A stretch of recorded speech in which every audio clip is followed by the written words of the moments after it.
Before listen, lock your door. Subscribe for daily horror story. First story. My grandfather used to say, if someone knocks after midnight in the mountains, don't answer.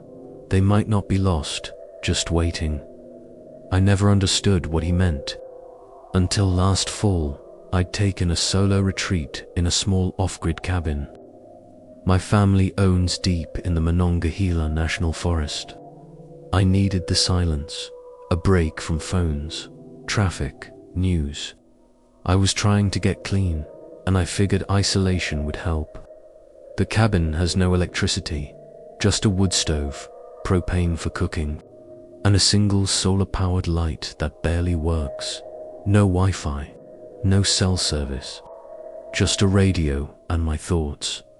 The place sits about 11 miles off the nearest paved road, down an old logging trail that most folks don't even know exists. My grandfather built it back in the 60s when he used to hunt these mountains.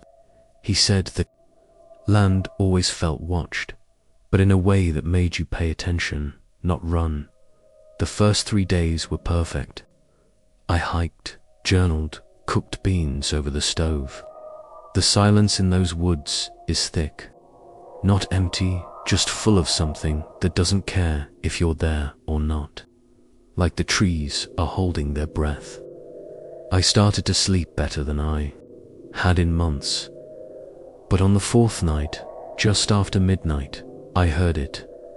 3 knocks, not loud, but firm, and very deliberate, like someone didn't want to startle me, just get my attention. I sat up in bed. The front door of the cabin has no peephole, just thick wood and a rusty bolt lock. I listened. Nothing. I didn't open the door. My grandfather's words echoed in my head. If someone knocks after midnight, ... The next day, I tried to reason it out. Maybe an animal. A branch falling just right. The wind. That night, I double-checked the door, the windows, left the axe beside the bed, and again, at 12:13 a.m., I heard it. 3 knocks, same pattern, same pause afterward. No voice, no footsteps in the gravel, just ... silence. I sat there, sweating under the blanket, not moving. This time, I didn't sleep. I waited for the sun to rise. The next morning, I walked the perimeter. No footprints, just old pine needles and wet soil. I even checked the trail up the ridge, not a single sign of recent passage. I started to feel like maybe my mind was playing tricks on me. But on the third night, everything changed.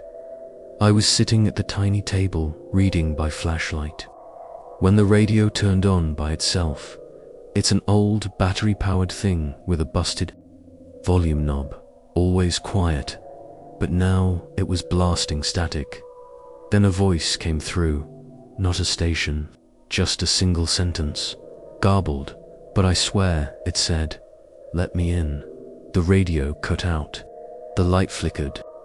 Then came the knock. 3 sharp knocks.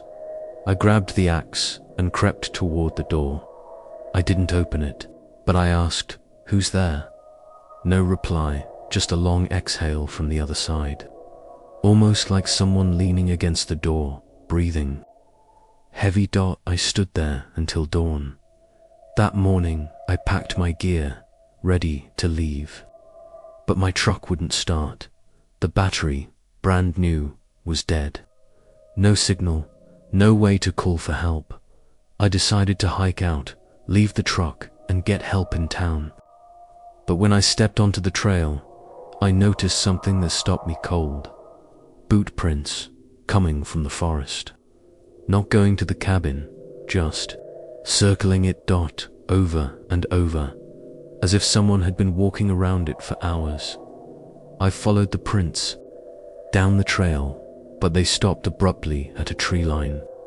No exit path, just dense underbrush. Whoever, or whatever it was, had vanished into the trees. I ran back to the cabin and locked everything. The next night, I didn't sleep. I sat by the fire with the axe and flashlight, shaking, waiting. At 12:14 a.m., the knocking came again. But this time, it didn't stop at 3. Knock, knock, knock, knock, knock. Over and over, rhythmic, violent, like someone pounding with both fists. Then a voice, deeper this time, from the other side of the wall. "You know me, let me in." Screamed. The noise stopped. I threw open the door and shined the flashlight out. Nothing, no one there. No prints this time. But in the center of the porch was my grandfather's old hunting knife. He'd been buried with it. I left at first light. Didn't even take my gear. Hiked the whole 11 miles without stopping. Hitched a ride from a logging truck near the county line. When I got to town, I called my uncle, the only other person who ever used that cabin after Grandpa passed. He was silent for a moment, then said, "I thought you knew. That's why we stopped going up there." I asked what he meant. He said Grandpa had told him that back in the 70s, someone went missing up near that ridge. A drifter. Days later, strange footprints appeared around the cabin. And every night after midnight, someone would knock. Same pattern, same voice. Grandpa never spoke of it again. I've never been back. My gear's probably still there, rotting in the cold. But sometimes, just before I fall asleep, I swear I hear it again. Knock, knock, knock dot, like someone standing just outside the walls of wherever. I am waiting, warning. Next time someone knocks, after midnight in the mountains, don't answer. Not everyone knocking wants to be let in. Some are already inside. Second story. My uncle used to say, never spend the night in a tree stand. He never explained why, just said it was a bad idea. I always thought it was one of those old hunters' superstitions, until the year he stopped hunting altogether. It was late October when I went to visit him. I was 21, just back from college, and figured a quiet weekend in the woods would do me some good. My Uncle Mark lived alone in a weathered old house tucked into the base of a ridgeline, where the forest swallowed most of the sky. He'd been a hunter all his life, knew every trail and every sound out there. But that year, something about him had changed. He barely spoke, barely slept the first night I arrived. We sat out on his porch drinking black coffee as the sun set behind the trees. He was staring off toward the edge of the woods when I asked if we'd go up to his old deer stand in the morning. He shook his head, said the stand had gone bad. I asked what that meant. He just replied, "Some things up there don't care if you believe in them or not. They still come." The next morning, he handed me his rifle and pointed me to the ridge, said if I really wanted to use the stand, I could go alone. Something in his tone made me hesitate, but I was too proud to back down. The hike up was steep and overgrown. Most folks wouldn't find that stand unless they already knew where to look. When I got there, I saw why he hadn't gone back. The wooden steps leading up were rotting. One side of the platform had partially collapsed, but the seat was intact, and the view was as good as I remembered. I climbed up carefully and settled in. The forest around me was silent. No birds, no squirrels, just stillness.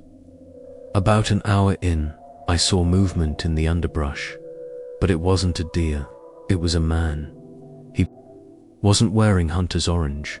No gear, no weapon, just a dark jacket and a dirty hat, walking slow, dragging one leg like it hurt. He stopped at the base of the ridge, looked around, then stared straight up toward the tree stand, toward me, but I was hidden by branches and shadow. No way he could have seen me. Still, he raised his hand and waved. Not like a greeting, like a signal. I didn't move. He turned and walked back into the trees. That night I told my uncle what I'd seen. He didn't react, just asked what time it was when it happened. I said around 10:30. He muttered something I couldn't make out and went to bed early. I should have left the next day, but curiosity got the better of me. On the second morning, I went back up. This time, I brought binoculars and a camera. I waited for hours. Nothing, just wind and falling leaves. But then I noticed something carved into the railing of the stand. It wasn't there last year. A word, a name maybe. I had to clear the moss to read it. Lyle, that was the name of my uncle's old hunting buddy. The one who'd disappeared 10 years back. Everyone said he got lost during a snowstorm. They never found the body. I didn't mention it to my uncle. I just sat up late that night thinking about it. About how he stared at the woods like they owed him something. On the third day, I decided to check one more time. I hiked up early, just after dawn. Everything was quiet again, but I brought a small notebook and started sketching the carvings. In the wood, that's when I found something tucked under the edge of the seat. A folded piece of fabric. It was a bandana, faded, blood-stained, with something scrawled in black ink. I waited. You didn't come. Suddenly the air turned colder, the kind of cold that doesn't make sense in early fall. The forest grew darker, like a cloud had passed over the sun, but there wasn't a cloud in the sky. I stood up and looked out over the ridge. He was back, the same man. Same limp, only this time he wasn't on the trail. He was standing just 30 feet from the base of the tree stand, head tilted up, and this time he was smiling. His eyes were wrong. Too wide, too black. He opened his mouth, but no sound came out. Then I heard whispering behind me. I spun around, heart pounding, but there was no one there. I turned back, and the man was gone. I climbed down faster than I should have, and ran straight back to the house. My uncle was on the porch, waiting. Like he knew. He didn't ask what I saw. He just said, Lyle was last seen at that stand. Came up alone. Said he'd only be a few hours. I found his tracks in a circle, like he never left the spot. I finally told him about the bandana. He didn't touch it. Just looked away. We never spoke of it again. But a few months later, I heard he moved. Sold the house. Left the mountains behind. And I started dreaming, always the same. I'm back in that stand. Alone, the wind dies. And I hear footsteps on the ladder below. Me, slow, wet, heavy. Then the whispering starts again. I haven't gone back to the mountains since, but sometimes, when I walk through the woods near my apartment, I catch glimpses. A figure, limping between the trees. Just far enough to doubt. Just close enough to feel. And I remember what my uncle told me, that last night, some places in these mountains don't forget who climbed into them. Neither do the ones who were left behind. Warning, next time someone offers you a high view in the forest, don't take it. You don't want to see what looks back. Third story. My grandfather used to say, the mountains don't care if you get lost.